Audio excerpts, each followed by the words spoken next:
Timothy Gaston. Mr. Speaker, it didn't take long for the first speaker in this debate to turn the blame to Westminster. We've heard about Tory austerity, we've heard about Labour austerity, but the speakers always stop there.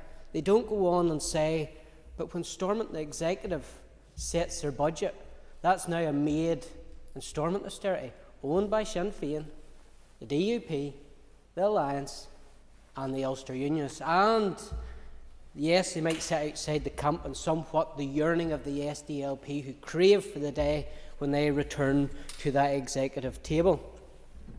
I appreciate that the SDLP, who brought the motion, are a nationalist party. I also appreciate that Sinn Féin and the Alliance, who are the cheerleaders for this motion, are also nationalist parties.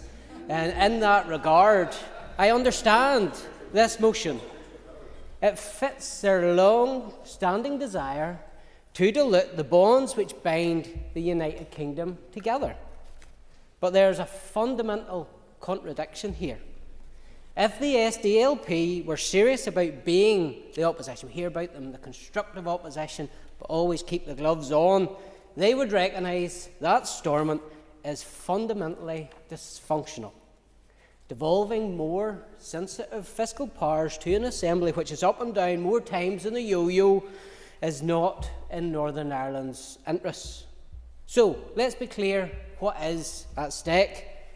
The idea of devolving corporation tax was frequently discussed years ago and has been mentioned here today. In 2014, the Treasury made it plain cutting corporation tax would slash our block grant by 400 to 750 million.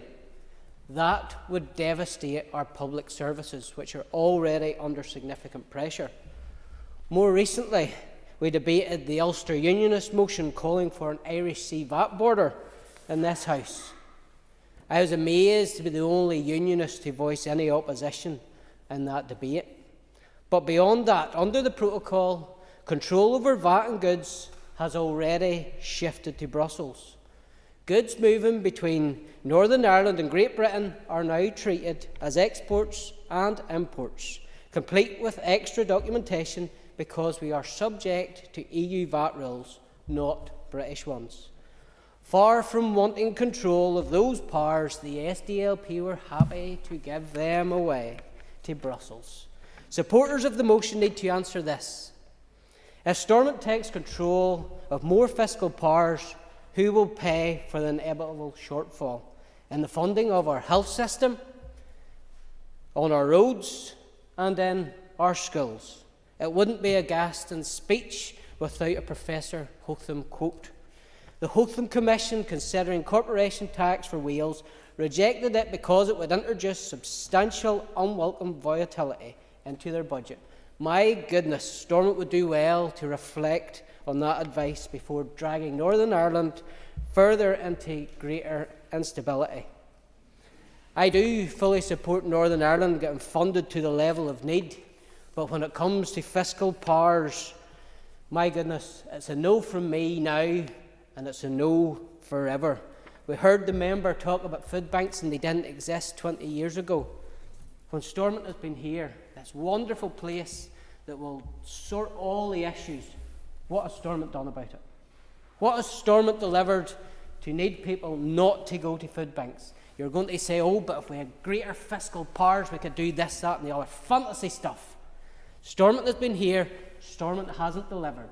This, absolutely, whoever wants to come in first. Thank the member giving way and share, I suppose, the lamentation of many members around the need for food banks in our communities. However, would the member accept that the mitigation package worked on by all parties in this Assembly at the time has sheltered many households from the worst excesses of welfare reform? Members, next minute.